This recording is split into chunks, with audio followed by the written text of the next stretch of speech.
నమస్తే welcome to burning issue.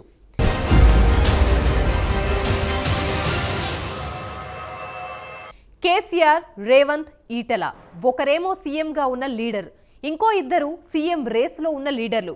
మరి గజ్వేల్ కామారెడ్డిలో ఎవరు గెలుపు జెండా ఎగరవేయబోతున్నారు? ఇద్దరు బలమైన నేతలను ఢీ కొడుతున్న కేసీఆర్ విజయావకాశాలు ఏ మేరకున్నాయి? ఎవరు ఓడినా డ్యామేజ్ తప్పదా?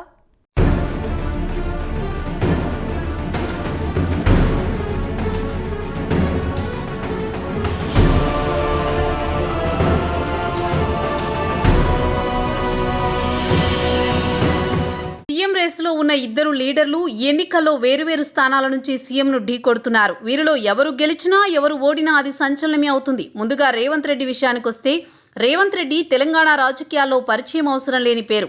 తనదైన దూకుడుతో ప్రత్యేక గుర్తింపు తెచ్చుకున్నారు ఈ mass and fire brand leader. TRS కార్యకర్తగా రాజకీయ జీవితాన్ని ప్రారంభించిన ఆయన అనతి కాలంలోనే ఎన్నో కీలక పదవులు దక్కించుకున్నారు. తనకంటూ ఓ ప్రత్యేక ఇమేజ్ను సంపాదించుకున్నారు. అలాగే తన రాజకీయ జీవితంలో ఎన్నో ఒడిదుడుకులు ఎదుర్కొంటూ పలు వివాదాలకు కేరాఫ్ అడ్రస్గా నిలిచారు. ఆఖరికి కొంతకాలం పాటు జైలు జీవితం కూడా గడపాల్సి వచ్చింది. అయితే అనుకోని పరిణామాలతో తెలంగాణలో కాంగ్రెస్ పార్టీ అధ్యక్ష పగ్గాలను చేపట్టారు. ఓవైపు రాజకీయాల్లో తలపండిన నేతలను బుజ్జగిస్తూనే మరోవైపు తెలంగాణలో కాంగ్రెస్ పార్టీకి పూర్వ వైభవం తెచ్చేందుకు సర్వశక్తులు వడ్డారు రేవంత్ రెడ్డి.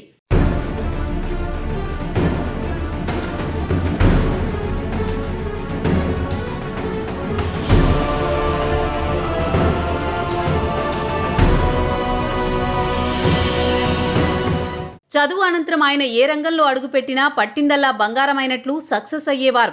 రియల్ ఎస్టేట్ వ్యాపారంలో కూడా అంచెలంచెలుగా ఎదిగారు. ఆర్థికంగా నిలదొక్కుకోవడం కోసం ఆయన కన్న కలలను సాకారం చేసుకునే దిశగా అడుగులు వేశారు. 2001 వరకు వ్యాపారంపై మాత్రమే దృష్టి పెట్టిన రేవంత్ రెడ్డి పేదవారిని ఆదుకోవడం, అనాథలకు పెళ్లిళ్లు చేయించడం వంటి అనేక సేవా కార్యక్రమాలను చేశారు. తనకంటూ ప్రత్యేక బలగాన్ని ఏర్పరచుకున్నారు. ఆ తర్వాత రాజకీయాల మీద ఆసక్తితో రాజకీయ రంగంలోకి అడుగు పెట్టాలనుకున్నారు.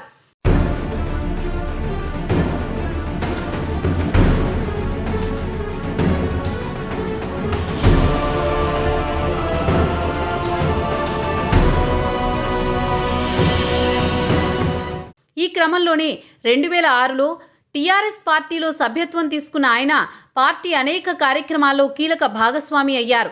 తెలంగాణ ఉద్యమంలో చురుగ్గా పాల్గొనడం ప్రారంభించారు. గులాబీ బాస్ కేసీఆర్తో కలిసి కొంతకాలం అడుగులేశారు. అయితే రాజకీయంగా కేసీఆర్ పక్షాన ఇమడలేని రేవంత్ రెడ్డి వెంటనే టీఆర్ఎస్ పార్టీ నుంచి బయటకు వచ్చారు. ఈ తరుణంలో ఏ పార్టీలో చేరకుండా స్వతంత్ర అభ్యర్థిగా బరిలో నిలిచి జెడ్పీటీసీగా మొట్టమొదటిసారిగా గెలుపొందారు.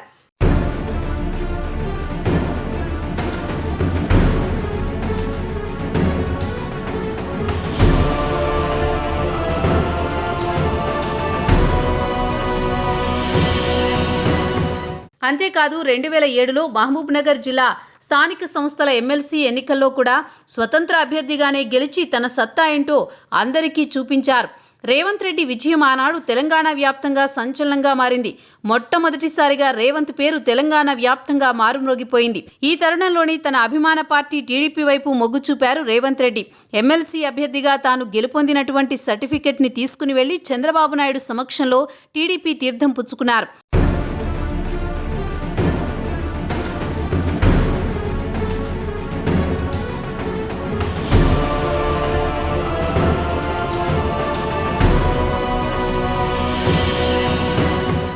ఇక అప్పటి నుండి టీడీపీ సభ్యునిగా ప్రతి కార్యక్రమంలో చాలా చురుకుగా పాల్గొనేవారు.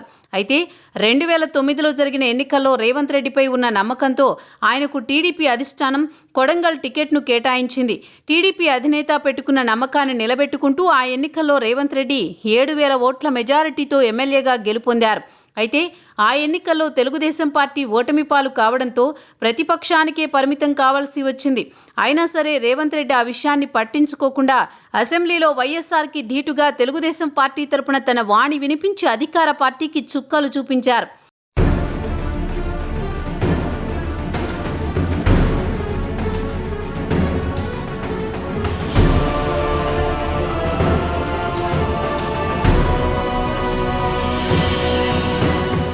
ఇక 2009లో వైఎస్ఆర్ మరణం తర్వాత తెలంగాణ రాజకీయాల్లో అనూహ్య పరిణామాలు చోటు చేసుకున్నాయి.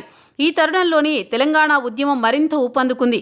ఇక రాష్ట్ర విభజన అనంతరం 2014లో జరిగిన ఎన్నికల్లో కూడా టీడీపీ తరపున కొడంగల్ స్థానం నుంచి గెలిచి తన సత్తా ఏంటో తెలంగాణ ప్రజానీకానికి చూపించారు.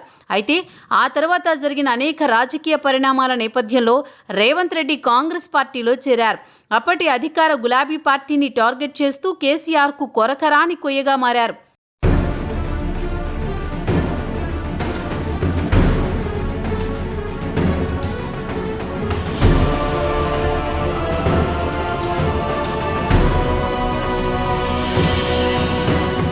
అతి కొద్ది కాలంలోని కాంగ్రెస్ అధిష్టానం దృష్టిని ఆకర్షించారు. ఆ తర్వాత జరిగిన 2019 పార్లమెంట్ ఎన్నికల్లో రేవంత్ రెడ్డి మల్కాజ్గిరి ఎంపీ స్థానం నుంచి పోటీ చేసి ఎంపీగా గెలుపొంది మొదటిసారి పార్లమెంటులో అడుగుపెట్టారు.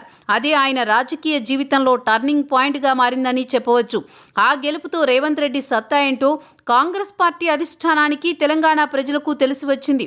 అనంతరం జరిగిన రాజకీయ పరిణామాలతో టీపీసీసీ వర్కింగ్ ప్రెసిడెంట్ పదవి, ఆ తర్వాత టీపీసీసీ చీఫ్ పదవులు రేవంత్ రెడ్డిని వరించాయి. ఇక తన పాదయాత్రలు, పదునైన మాటలు, ప్రత్యర్థి వ్యూహాలను ఛేదిస్తూ 2023 అసెంబ్లీ ఎన్నికల్లో కాంగ్రెస్ను అధికారంలోకి తీసుకొచ్చేందుకు తన సర్వశక్తులను ఒడ్డుతున్నారు. ఇలా అంచెలంచెలుగా ఎదిగిన రేవంత్ రెడ్డికి రాష్ట్ర వ్యాప్తంగా ఫాలోయింగ్ ఉంది. అటువంటి నేత ఇప్పుడు కామారెడ్డిలో పోటీ చేస్తుండడం సర్వత్రా ఉత్కంఠ రేపుతోంది. బీజేపీ బండి సంజయ్ను అధ్యక్ష పదవి నుంచి తప్పించిన నాటి నుంచి తెలంగాణ రాజకీయం కేసీఆర్ వర్సెస్ రేవంత్ చుట్టే తిరుగుతోంది.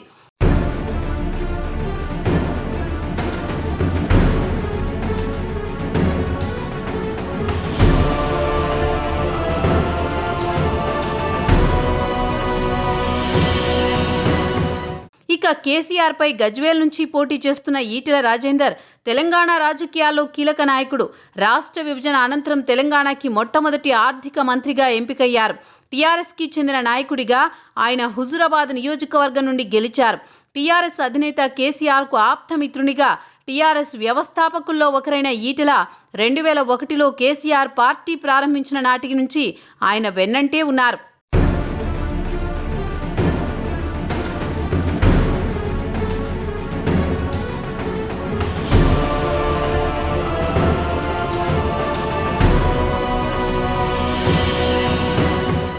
ఈటెల రాజేందర్ 2003లో తెలంగాణ ప్రత్యేక రాష్ట్ర సాధన కోసం టీఆర్ఎస్లో చేరి 2004 ఎన్నికల్లో కమలాపూర్ నియోజకవర్గం నుంచి గెలిచి తొలిసారి ఎమ్మెల్యేగా ఎన్నికయ్యారు. తర్వాత జరిగిన 2008 ఉప ఎన్నికల్లో కూడా రెండోసారి ఎమ్మెల్యేగా గెలిచారు. వైఎస్ హయాంలో టీఆర్ఎస్ ఎల్పీ నేతగా ఉన్న ఈటెల తన వాగ్దాటితో అందరినీ ఆకట్టుకున్నారు. 2009 నియోజకవర్గాల పునర్విభజనలో భాగంగా కమలాపూర్ నియోజకవర్గం హుజురాబాద్గా మారింది. అనంతరం 2009లో జరిగిన ఎన్నికల్లో కాంగ్రెస్ అభ్యర్థి వకులాభరణం కృష్ణమోహన్ రావుపై 2010లో జరిగిన ఉప ఎన్నికల్లో ముద్దసాని దామోదర్ రెడ్డిపై గెలిచి 4వసారి ఎమ్మెల్యేగా గెలిచారు.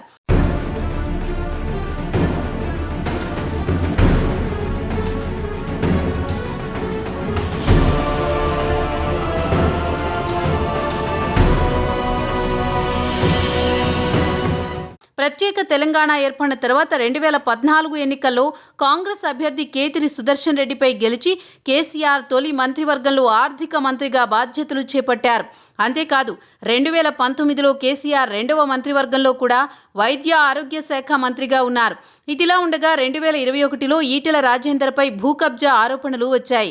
ఈ నేపథ్యంలో అదే ఏడాది మే 1న ఆయన నుంచి రాష్ట్ర వైద్య ఆరోగ్య శాఖను ముఖ్యమంత్రి కేసీఆర్కు బదిలీ జరిగింది. ఆ వెంటనే మే 2న మంత్రివర్గం నుంచి ఈటెల రాజేందర్ను బర్తరఫ్ చేశారు. అయితే అనేక రాజకీయ పరిణామాల అనంతరం టీఆర్ఎస్ పార్టీ సభ్యత్వానికి, ఎమ్మెల్యే పదవికి రాజీనామా చేసి కేంద్ర మంత్రి ధర్మేంద్ర ప్రధాన్ సమక్షంలో బీజేపీ కండువా కప్పుకున్నారు ఈటెల. అనంతరం జరిగిన హుజురాబాద్ ఉప ఎన్నికల్లో బీజేపీ అభ్యర్థిగా పోటీ చేసి అత్యధిక మెజారిటీతో గెలిచారు. కేసీఆర్ ఎంతమందిని రంగంలోకి దించినా ఈటెలను ఓడించలేకపోయారు. కాగా తెలంగాణ ఎన్నికల నేపథ్యంలో భాగంగా బీజేపీ అధిష్టానం ఈటెలకు రాష్ట్ర ఎన్నికల నిర్వహణ కమిటీ చైర్మన్గా బాధ్యతలు అప్పగించింది.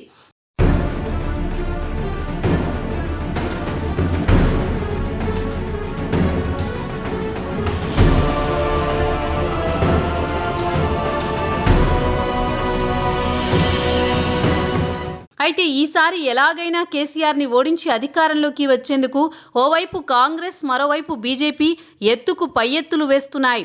ఈ నేపథ్యంలో తాజాగా బీజేపీ తరపున ప్రచారం చేసేందుకు ప్రధానమంత్రి నరేంద్ర మోదీ రావడం, బీజేపీ తరపున సీఎం అభ్యర్థిగా బీసీ నేతే ఉండనున్నట్లు ఖరారు చేయడంతో అందరి చూపు ఇప్పుడు ఈటెల రాజేందర్, బండి సంజయ్లపై పడినట్టు తెలుస్తోంది.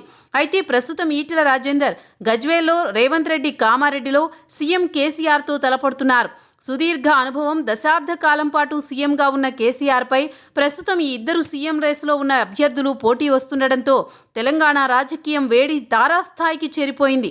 అందులోనూ ఈటెల, రేవంత్ ఇద్దరూ కూడా కష్టపడి రాజకీయాల్లో ఎదిగిన వారే, పోరాటంతో ఈ స్థాయికి వచ్చిన వారే. అలాంటి నేతలను ఢీకొడుతున్న కేసీఆర్ వారిని ఎలా ఎదుర్కొంటారో తేలాల్సి ఉంది.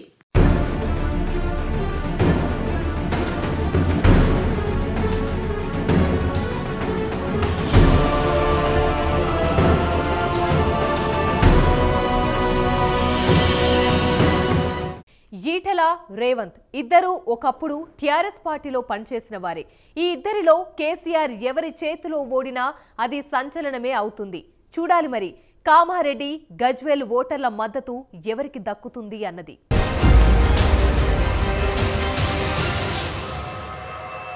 బర్నింగ్ ఇష్యూలో షార్ట్ బ్రేక్ తీసుకుందాం.